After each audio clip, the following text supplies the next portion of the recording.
showers throughout the afternoon hours, so we'll start to see this tapering off going into your weekend. Speaking of the weekend, we have a cold snap for us on Saturday, but then next week is bringing a really big warm-up. Those details coming up. Thanks, Emily. Shots fired by a police officer in the South Chicago neighborhood today. It happened in the 81st block of South Merrill Avenue. Nobody was injured by the gunfire. Police say officers approached a stolen vehicle when the driver tried to flee the scene. A CPD squad car was hit, and at one point, an offender tried to run from the car with a handgun. That's when those shots were fired. 2 juveniles and an adult were arrested. 2 guns and 2 stolen vehicles were also recovered. COPA is now investigating. Well, so many people have been picketing out at the Chicago's inland port for 8 months now, all over safety concerns. So now an announcement to expand traffic there has them on alert. Casey Cronus is live from Iroquois Landing with why this is the case. Casey? Terrence and Sylvia, with a regional push to expand port traffic, some of the workers we spoke with say they fear on-site safety concerns could only increase from here. This week, the American Great Lakes Port Association announced it is looking to expand cargo movement between the Great Lakes and the inland waterway system, with the association's president calling it an underutilized asset. Already close to 700 million tons of cargo is moved each year, including steel, limestone, and coal. But a group of picketers at Iroquois Landing, located at 95th Street and the lake, say some workers here have been on strike for more than 250 days, claiming unsafe conditions. Those who we spoke with worry more port traffic will only heighten safety concerns at QSL America. QSL is a private company that operates that terminal, also known as NASCO. The International Union of Operating Engineers Local 150 has been organizing the strike line, though it does not represent the employees here. Honestly, I would say anywhere between 70 to 80% of the machines that we have here, tires that were severely worn down, brakes that didn't work at all, lighting that was just below standards, machines that had no horns, and these are machines that we use to lift anywhere between 10,000 pounds to 60,000 pounds. We want them to understand that as we arrive with 10 toes, 10 fingers, our lives intact, that's how we want to go to our families at the end of the day. In the meantime, another labor union, the Illinois Longshoremen's Association, says they represent the workers employed at this terminal as of last November, telling me they are working on a collective bargaining agreement that addresses safety. In a statement, QSL said in part, there has been no legal finding of any serious violations against NASCO. NASCO continues to firmly deny all allegations made by Local 150 and has submitted evidence refuting all claims related to unfair labor practices. As for the possible port expansion, a study has been launched. It could mean expansion here in Milwaukee or Indiana. Reporting live from Iroquois Landing, Casey Cronus, Fox Chicago. There's a public hearing tonight in Howard at 6:30 over a proposed Amazon data center. Residents are pushing back on environmental and safety concerns. City Council approved the $11 billion project last month. Some people sued, saying council skipped steps. Amazon's already dropped $47 million on this. We'll have much more coming up on the News at 5. Murder charges have been filed in the drowning death of a popular charter boat captain. 63-year-old Nabil Abzal fell into the lake at DuSable Harbor over the Labor Day weekend. His drowning was considered suspicious at the time, and police have now charged 34-year-old Alexis Trader with 1 felony count of murder with a strong possibility of death or injury. Trader was already being held in the Cook County Jail on an unrelated burglary case. 17-year-old got charged in that mass shooting after Chicago's tree lighting ceremony back in November. It happened outside the Chicago Theater on North State Street. 7 people got hurt. All of them were teenagers. Police said the suspect is also facing charges for an armed robbery of a 38-year-old. His name hasn't been released because he's a minor. Police arrested him this week in Hyde Park. Remember that raid on the South Shore apartment building that happened last fall? Well, new court records show the building owner actually gave federal agents permission to go in. State investigators think she did it to push tenants out. Court filings say Trinity Flood and her property manager, Corey Oliver, gave written consent for that raid in September. The arrest reports say that agents went after the building because, quote, illegal aliens were unlawfully occupying apartments. Federal officials told the public it was about Venezuelan gangs. Agents detained about 37 people that night. The 2 arrest reports in the court filing show one person had an earlier arrest for soliciting prostitution. The other person had no criminal history. Neither report says anything about gangs. The building got foreclosed in December and everybody left. A May trial date has been set for the politically charged Broadview 6 case. This is the group of Operation Midway Blitz protesters that are accused of conspiring to impede immigration agents at the Broadview ICE facility. Now, if the trial date holds, it will come well after the March 17th Democratic primary in Illinois, where one of the defendants, Catherine Abughazaleh, is running for the 9th congressional district seat.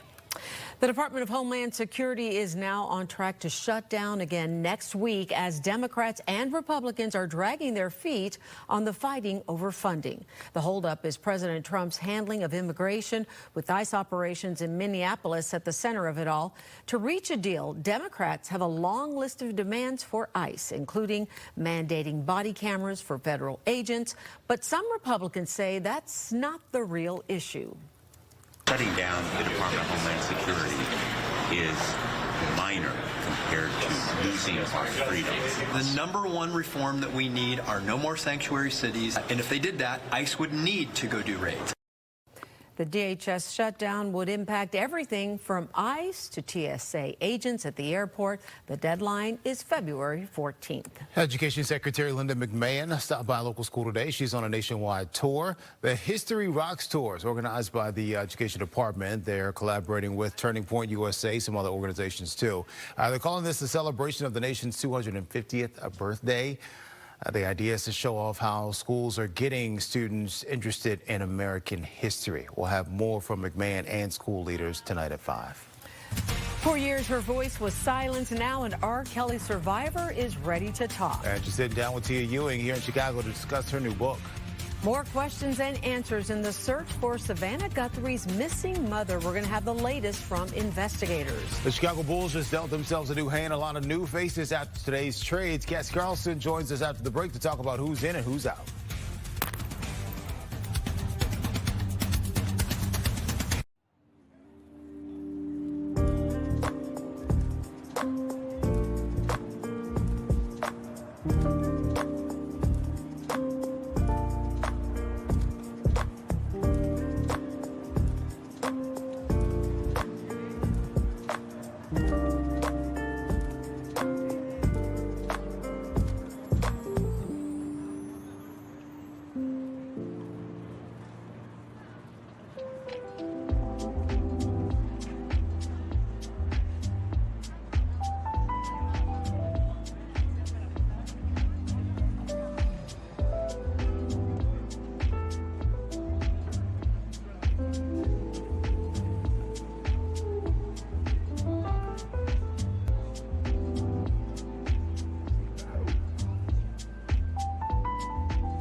We want to hear from you, and we are ready to listen.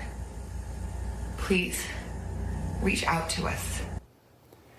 It has been 5 days since Savannah Guthrie's mother disappeared. Police are still searching for Nancy, and the Guthrie family made that plea to whoever took her to bring her back. And tonight, investigators say no one has been ruled out. The Pima County Sheriff says there are still no suspects and no proof of life. Sarah Allegre is live in Tucson, Arizona. Sarah, you were at that briefing, the latest one. What stood out to you most? Yeah, Sylvia, Terrence, just there earlier inside listening to Sheriff Chris Nanos. He said a couple of things. They have no specific suspects here, no persons of interest yet. I know this was a question on a lot of our minds when we're looking at media, but they said everybody at this point is still a suspect. They have not ruled out anybody. They said they have not received any indication that Nancy Guthrie is still alive, but the sheriff did say he does suspect that she is. Another big takeaway from the FBI regarding the ransom note that was sent to local media outlets and TMZ. As the search for 84-year-old Nancy Guthrie enters another day Thursday, authorities speaking directly to whoever is responsible for her disappearance, calling for immediate action. You still have the time to do the right thing before this becomes a much worse scenario for you. The FBI has announced a $50,000 reward for any information leading to Nancy's safe return or the arrest of anyone involved. Nancy was last seen at her Tucson home just before 10 Saturday night after dinner with family. Early Sunday morning, a doorbell camera disconnected at 1:47. Minutes later, software detected someone on camera, but there's no video. By 2:28, Nancy's pacemaker app disconnected from her phone. Sheriff Nanos says that there's no way to recover that video because there's no subscription for the camera. They've run out of ways to recover any video. All of this comes after Guthrie's children released an emotional video Wednesday, pleading for their mother's safe return and asking for proof of life. We need to know, without a doubt, that she is alive and that you have her. Police also addressed ransom notes that have been sent to the local and national media. One of the notes set a deadline for 5 p.m. Thursday. If not met, another deadline was set for Monday. Any action taken on any ransom is ultimately decided by the family. Yeah, and now authorities say a man from California has been arrested for sending fake ransom texts to the Guthrie family demanding Bitcoin payments. But they also wanted to make it clear those texts are not correlated to the ransom notes sent to TV stations earlier this week. In Tucson, Arizona, Sarah Allegre, Fox Chicago. Thanks for that, Sarah. Joining us now to break down what could be going on with this investigation behind the scenes is former FBI investigator Ross Rice. Ross, thanks for joining us. Just to kind of recap what we've learned today and what Sarah just said, I want to go over with you some of the things that were released.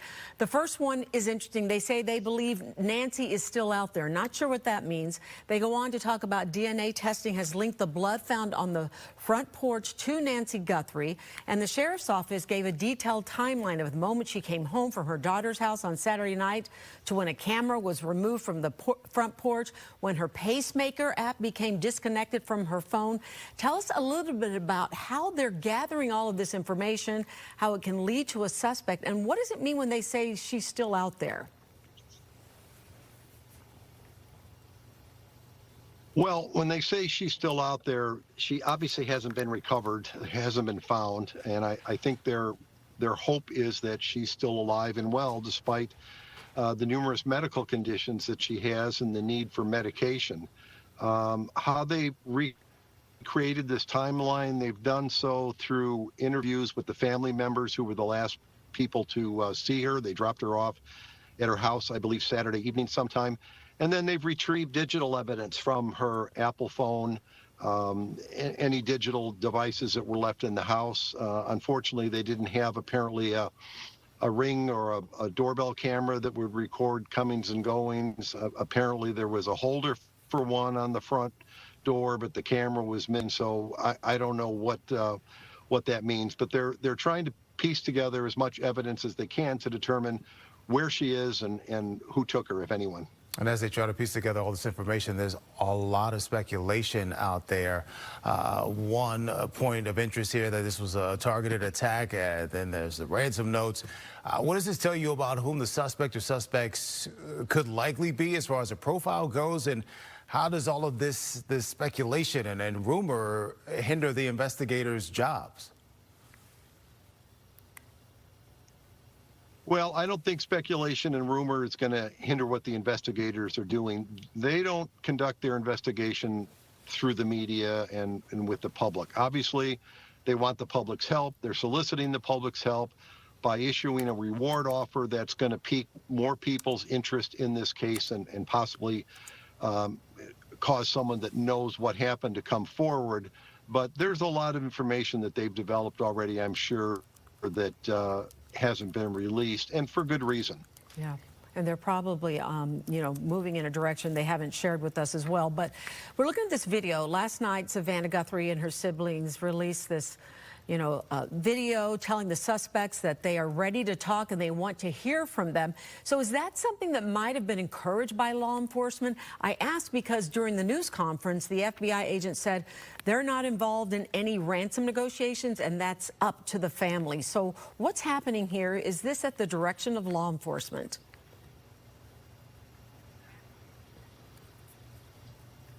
That's a good question, Sylvia. I would tend to think not. Probably Miss Guthrie and her family or siblings decided they wanted to make an appeal to the kidnapper or kidnappers, assuming that's what happened. And they would do that in coordination with the investigators that are working the case. But ultimately, it's going to be their decision to go forward with a public statement. And as was indicated earlier, if they choose to pay a ransom, that's on them. They can't be forced to do so by the FBI or local police. Okay, Ross Rice, we thank you for joining us this afternoon, and we all wait to see what's going to happen. So hopefully more will be coming out in the next 24 hours or so. We appreciate your time. My pleasure. Thank you. All right.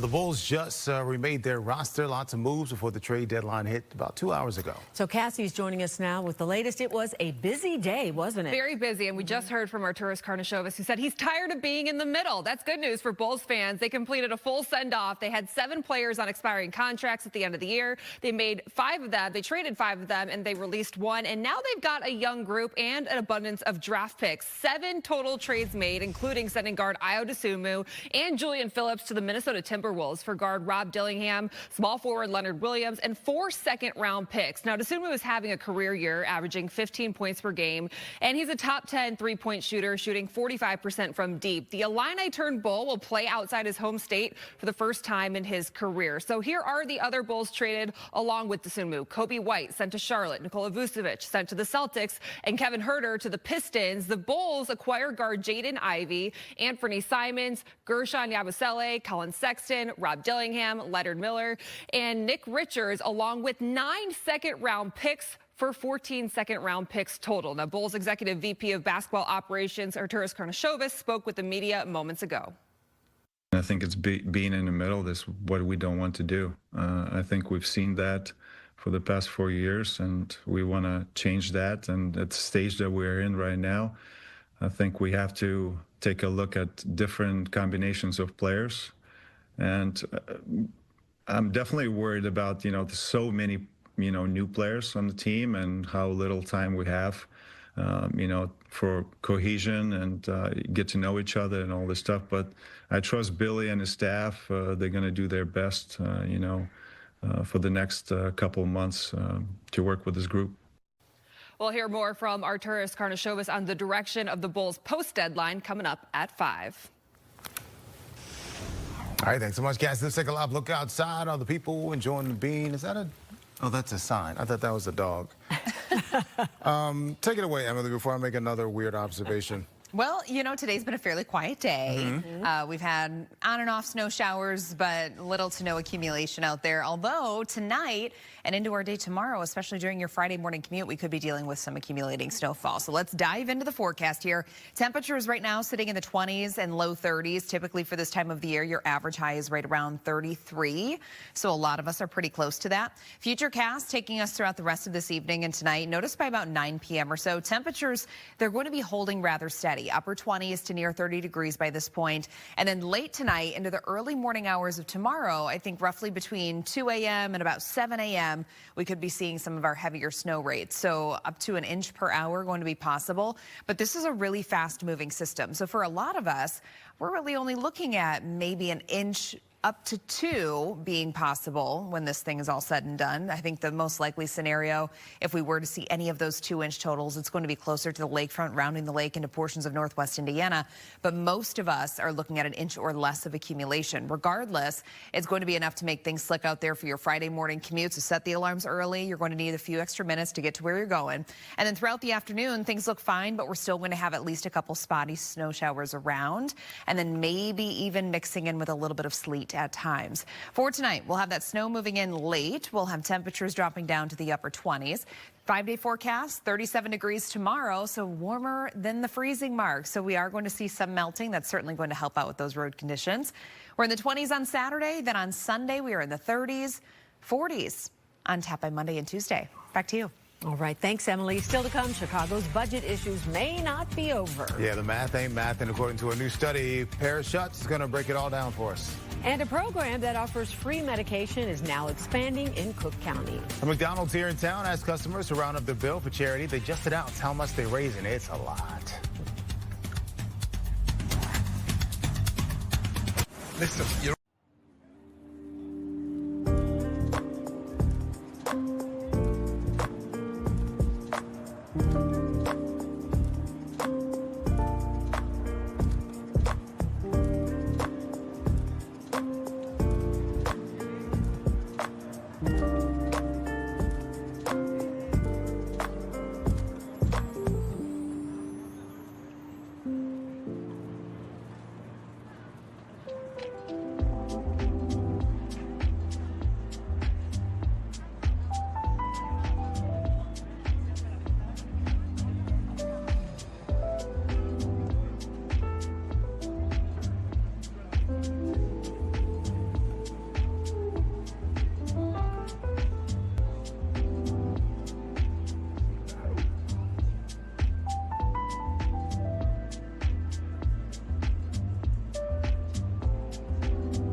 Chicago City Council recently passed a budget that closed a $1 billion gap without the mayor's support. Yeah, but a new study out today says that deficit is actually way bigger than that. Political reporter Paris Schutz is here. He's been looking into this. How much bigger are we talking, Paris? All right, this is a group called Truth in Accounting. They put this study out this morning.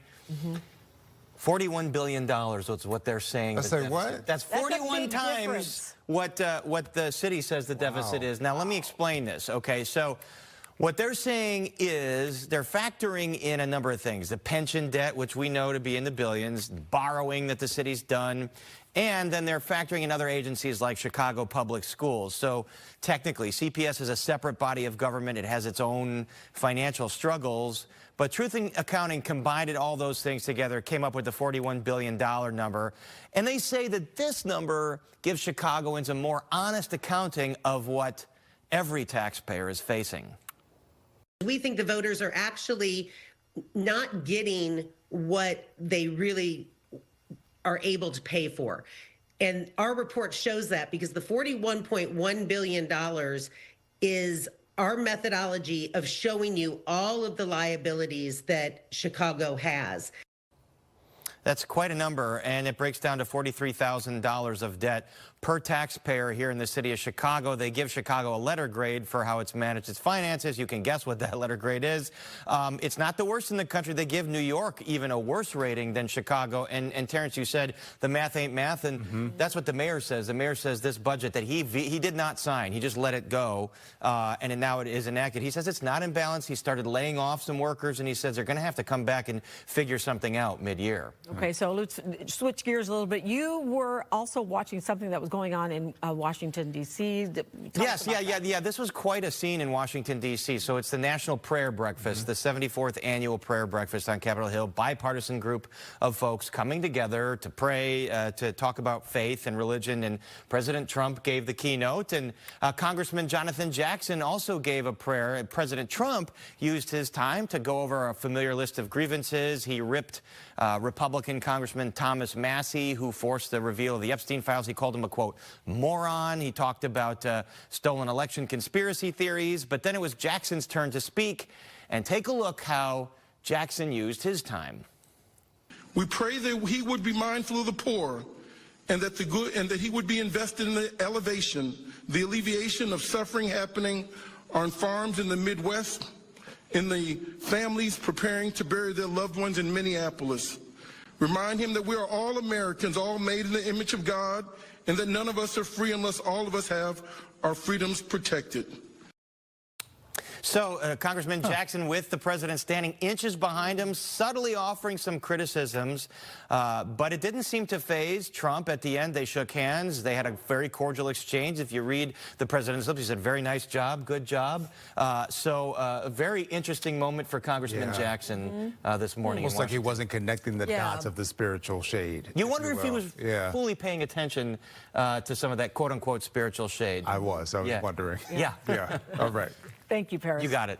Okay, it was a case that garnered national attention. And now one of the Jane Does in the R. Kelly case is talking about it. Yeah, she was just 13 when the world saw what no child should ever endure. Now, 27 years later, Rashana Landfair is reclaiming her name and her story. I sit down with a victim of R. Kelly's. She's no longer known now as Jane Doe. We'll have much more right after this break. Americans.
Right now at 4:30, Chicago police issuing a community alert after noticing a pattern in vehicle break-ins, the odd items that thieves are targeting.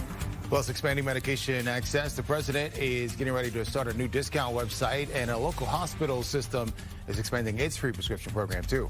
But first, a voice once reduced to a headline is finally being heard in full. For decades, the world knew her only as a shadow, a Jane Doe. Yeah, but behind that label was a teenager, a young girl whose life changed after she met R. Kelly. Now, at the age of 41, Chicagoland is stepping forward and opening up in a new book. Yeah, for the first time, she's sitting down with a local journalist, lifting the veil and telling the story in her own words. Tia has more on that. When did you realize, after all of the abuse that you endured at the hands of R. Kelly, that you were put on public display by way of a video? When did you realize your face was shown and people around the city of Chicago had seen this tape of you? I was about 17 years old. I was devastated when I found out. I was very scared. I did not want that person to be me. Did you ever expect that that tape would be seen? I mean, that's child pornography. Right. Did you ever expect that tape to be seen in the public? Did you even know he was recording? I did know he was recording because that was one of, mostly all of his sex acts were recorded. So yes, I did know. I didn't know exactly what was happening because it took a while to know that I was being fed champagne while that action was happening. And it took a really long time for me to view the tape because I never wanted to see what other people saw and the mockery they made of me.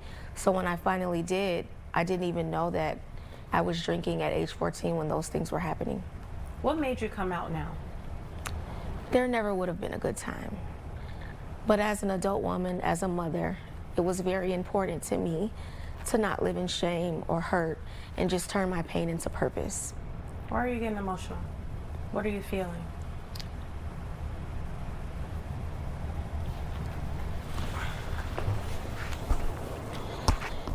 So many people still blame me for what took place.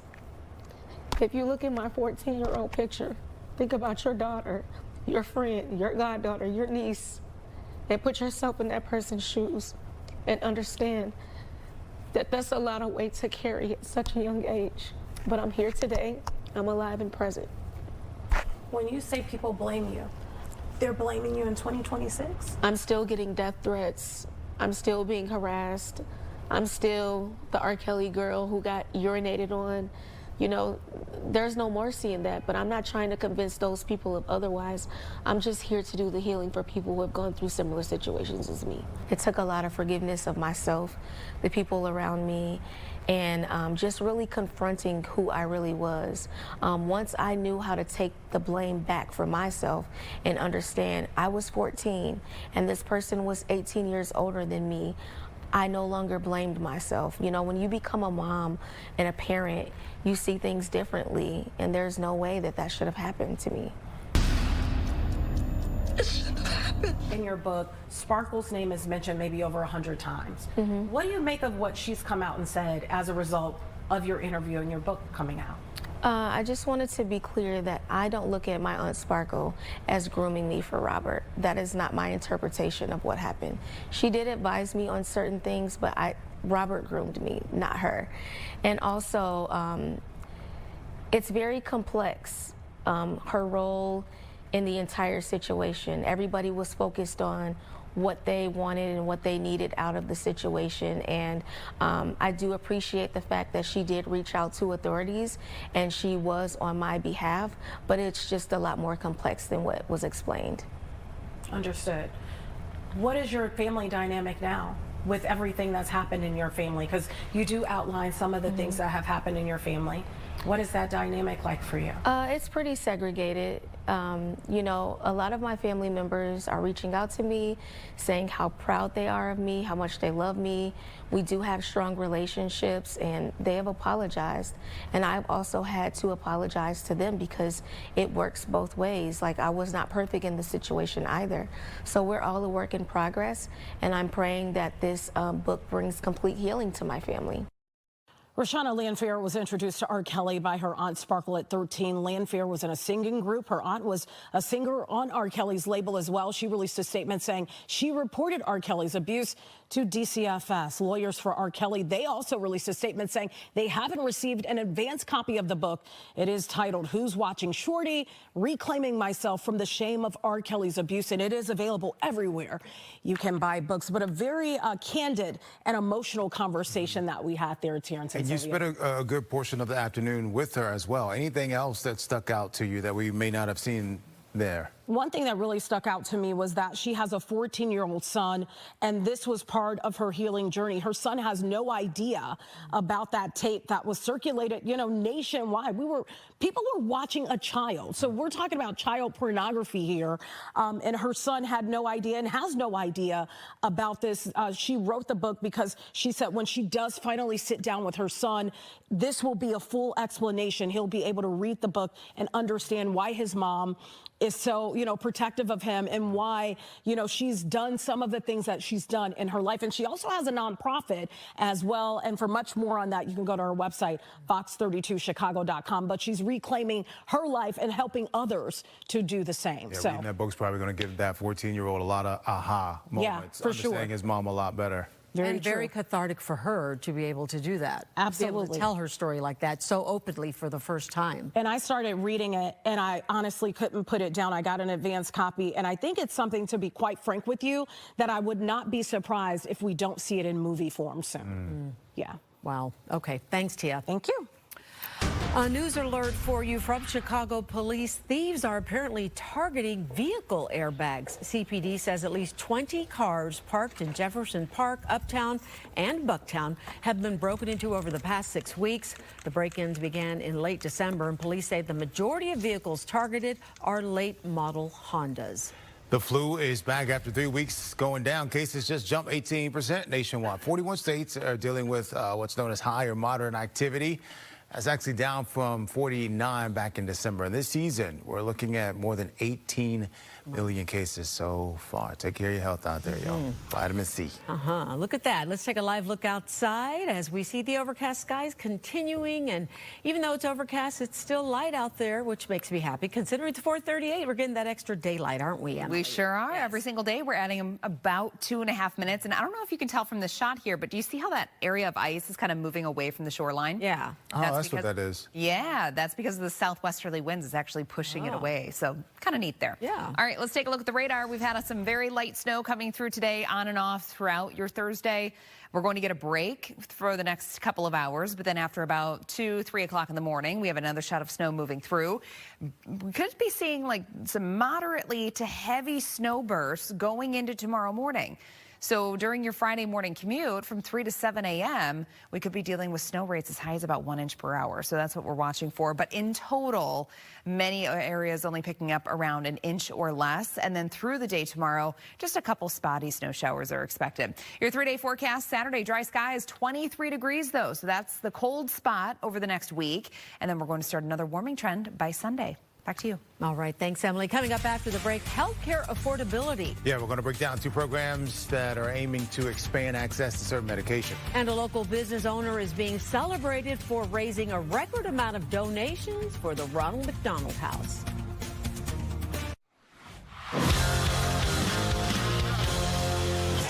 We are celebrating the 40-year anniversary of the '85 Bears winning Super Bowl 20, and Dan Hampton is joining us. The really cool part about this anniversary is, for the first time in my lifetime since we played in the Super Bowl, not only I, but a lot of other people believe we have a team that is on a trajectory to possibly go and play and win a Super Bowl again. So it only increases the excitement. We had Peggy Kaczynski on the show recently, and she said she sees a lot of similarities between Ditka and Ben Johnson and their personalities, kind of how they're not afraid to push the limits a little bit more. She's like, they can dazzle you at the podium. They can give it right back to you. They kind of have this edge to them as well. Do you see that at all? Well, we never saw Ditka with his shirt off, but I will tell you, they both are alpha males. They both expect excellence and accountability. That's what you have to be. We haven't had it forever. We've had a bunch of guys trying to be friends with the players. To hell with that. You've got to hold their feet to the fire and say, this is what you have to do if you want to play for me. And those are the parts of the equation that Ben Johnson understands and he brings. The one thing is, again, Ditka had been to a number of Super Bowls with Dallas, so he had a certain belief in, his plan. Ben Johnson, to my knowledge, I don't think he's been a part of a team that's gone to a Super Bowl, but you can tell the reason he came here to Chicago wasn't for the money or a better job. He wants to be a part of a Super Bowl, and I think it's going to happen for him pretty quick. It's starting the day with hope, knowing you're in the right place, having access to advanced treatments and the most experienced cancer experts. When you're facing cancer, it's not just one thing that makes the difference. It's everything, the big, the small, the unexpected, that helps you keep moving forward. Advocate Healthcare, cancer care that makes the difference. Save big and everything.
Stocks took a hit today. Tech's been dropping for 3 days straight. Google's parent company just dropped their earnings too. Plus, there's a bunch of other earnings reports out, and the jobs data looks rough. And layoffs, they jumped in January, worst January since 2009.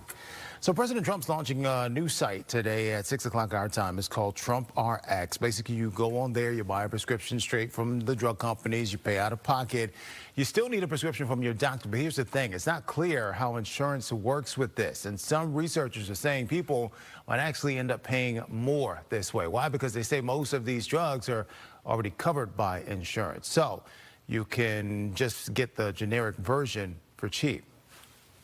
Ascension is expanding medication access today. Officials cut the ribbon on a new dispensary of Hope site in Hoffman Estates. A similar site was opened last month in Arlington Heights.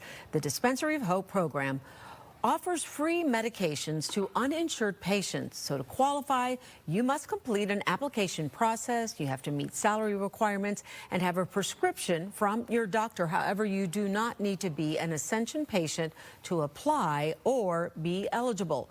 The Dispensary of Hope network encompasses more than 300 pharmacy sites across 38 states. McDonald's in Zion just got a big award. It's for something that sounds small, but it's actually pretty big. They won Most Improved for a Roundup program. When you order, they ask you if you want a Roundup, and those pennies go to Ronald McDonald House. January last year, this store raised $68. By December, $2,600. The crew started explaining where the money goes. People started saying yes. Across the region, McDonald's pulled in $3.5 million. Wow. Ali Lopez runs the store. She says once people understood it, they were down. We did have a big increase because we're able to know what Ronald McDonald's is and how we could explain it to our customers, because a lot of them don't know. So being able to just let them know it's for the children, it's for the families, is to help them just have it a little bit easier even though they're going through hard times.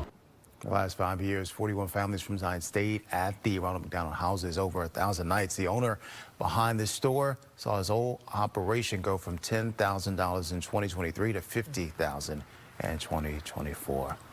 Bad Bunny is getting ready for the Super Bowl. Fresh off his historic Grammy win for Album of the Year, Bad Bunny says he's approaching his highly anticipated halftime performance with a mix of excitement, gratitude, and perspective. I feel more excited about the people than even me, about my family, about my friends, people that I know that they always have believed in me and they happy because this moment, the culture. The Puerto Rican superstar is one of the most streamed artists on the planet, and on Sunday, he's expected to perform solely in Spanish, bringing Latin identity to the center of America's most watched television event.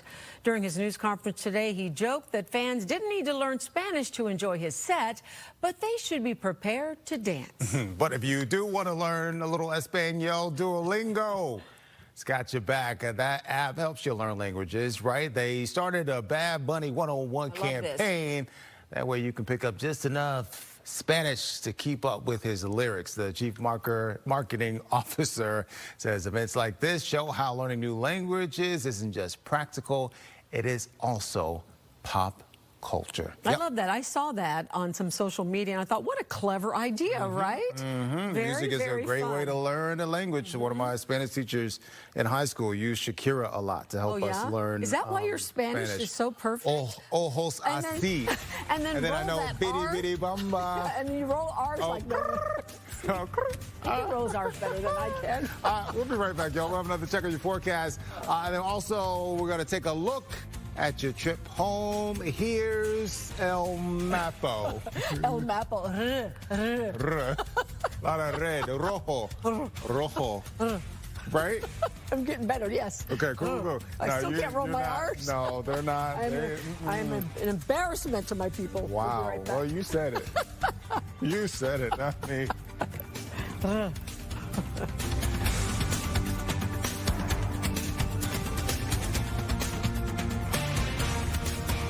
Welcome.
The Wheeling High School varsity cheerleading squad is headed to state for the first time in more than a decade. In fact, the last time the team qualified for state was in 2010.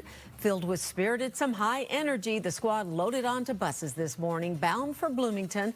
The IHSA competitive cheerleading state finals spring into action tomorrow. And take a look at this beautiful video of the morning's pink sunrise. How stunning is this? The video shot by our photographer extraordinaire, Ed Flynn. That is gorgeous, isn't it? Makes it easier to start the day when it starts like that, right? I didn't get up in time because that's not how I started my day. It's so beautiful. Red sky at night, sailors delight. Red sky at morn, sailors take warn. That's what I always think about when I see these things. Well, you know, I guess it could hold true because we do have a system that's coming our way tonight. And typically, you know, when you're seeing that, it's because you've got those higher level clouds. I'm still stuck on us saying pink and red because I didn't see any of those colors. I saw mango and lilac. That's what I saw, but I digress. You and your Crayola colors. I digress. Exactly. Yes. All right, everybody. We actually have a lot to dive into when it comes to the forecast here. One, because we were almost at the freezing mark at O'Hare. We have not seen 32 degrees at O'Hare since January 16th, and today was another day that we were below average, but we're going to be warming things up tomorrow. We're counting on highs tomorrow that are going to be in the mid to upper 30s. But before we can get to tomorrow, we actually have another system that's going to be passing through tonight. I think by about 2, 3 o'clock in the morning, we're starting to see some snow moving through. We could have some heavier bursts of snow as well, and that could be creating some slick travel conditions for us Friday morning. Your wind chill temperatures currently in the teens for a lot of locations from the Chicago lakefront down through the south suburbs over into northwest Indiana. Slightly warmer off toward the west. We have a wind chill temp now of 22 in Aurora. Same thing at O'Hare. Now, your 5-day forecast, tomorrow we're in the mid to upper 30s. That is a little ways above average. We haven't been able to say that in a while. And then tomorrow, going into the weekend, I should say, 23 degrees for your high on Saturday. So a little bit of a setback with those temps. But then we start to warm things back up again going into early next week. We're in the low 30s on Sunday. Monday and Tuesday, we're expected to be in the low to mid 40s, and some models are actually trying to bring in a couple 50s that could be possible west and southwest of the city. So it's really going to be something to watch early next week. This is your temperature outlook from Wednesday through Sunday of next week, of course. And we are very strongly favored to see those above average conditions sticking around. So I think once we turn the page to those warmer temperatures early next week, we really start to see this warmer weather pattern taking hold. The satellite and radar, things are quiet for now. We've had just a couple snow showers here or there throughout the afternoon, and the evening hours should be rather quiet until late tonight. We have a cold front coming through, a brief clipper system going to be coming through very quickly here. So then by 3, 4, 5 o'clock in the morning, we're going to have those heavier bursts of snow being possible. Closer to the lakefront, we could be seeing 1, maybe even close to 2 inches of snow, but most areas across the Chicagoland region only looking at 1 inch or less. Regardless, it's going to be enough to make travel a little slick out there. Any untreated surfaces tonight into the Friday morning commute will end up becoming snowy and slick. And then through the day tomorrow, just scattered snow showers, little to no accumulation after that morning burst. And then going into your Saturday, we have high pressure in control, but cold temperatures. Remember, we are only going to be in the 20s for your high temperatures on Saturday. And then Saturday night into Sunday, there's another very small chance that we could be seeing some more snow. For tonight, 27 degrees, so our temps are really not going to drop all that much. We'll have west-southwesterly winds right around 5 to 15 miles per hour. Your 7-day forecast tomorrow, 37. We're at 23 degrees on Saturday. Sunday and Monday, a little bit more in the way of cloud cover, but temperatures, they're going up. We're in the low to mid 40s by early next week with a chance of rain by Wednesday. We'll be right back.